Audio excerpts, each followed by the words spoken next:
it's not even that I haven't affected people because I can feel it when I do, when I'm vibrating at such a level, which basically at all times I am, but I'm also trying to be the bread guy, Dan, that everybody knows. So when I go throughout my day and I try to tell people about the other stuff that's really that I'm playing the part of Dan, but I'm always thinking of what I'm thinking of. I'm always being the being. And when I explain some things to people or I bring up interesting things, they're like, wow, and I see them light up. But then the problem when the reason that doesn't stick is because they're at work.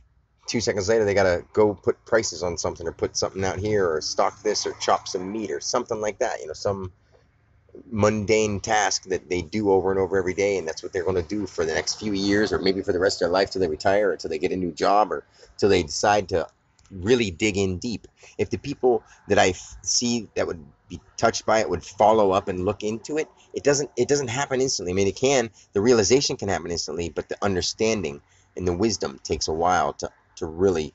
You have to study it. You have to understand yourself. I mean, you have to study yourself. Basically, you don't have to study anything but yourself.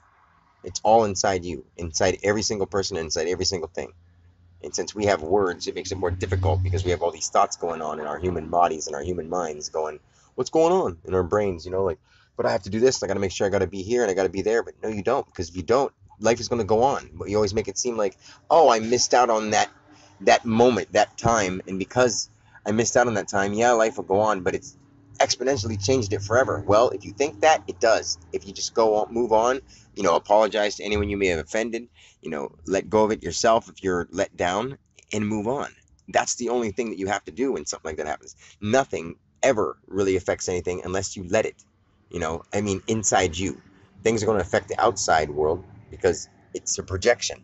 And things are going to be affected the way that the universal laws affect things, not by the way, pop culture says. It's going by universal laws. Nothing is unexplainable. There is nothing that is unexplainable.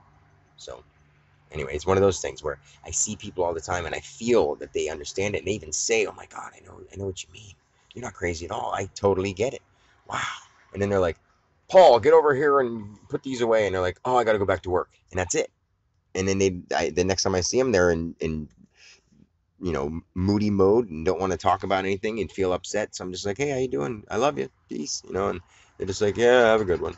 And then as time goes on, it's more and more annoying that I come in always being the same person and they're always the same stuck down person. If I try to say, "Hey, cheer up," they're like, "I'm fine." So they get defensive. So what are you supposed to do in that situation? Just let them go. Love them, right? So that's the reason why nothing has happened because I haven't had the time to step out of Danness. And I'm trying to, and I'm going to do it on videos, but see, I haven't had any chance yet. So when I start doing it, I got to get out of Danness to shoot the video. And then I get out of Danness to shoot the video, come back and tell my parents about the video, and I get back into Danness. I mean, that should make sense to people because when you're around the people you love, you're more crucial about yourself. But anywho, that's it for now. Peace.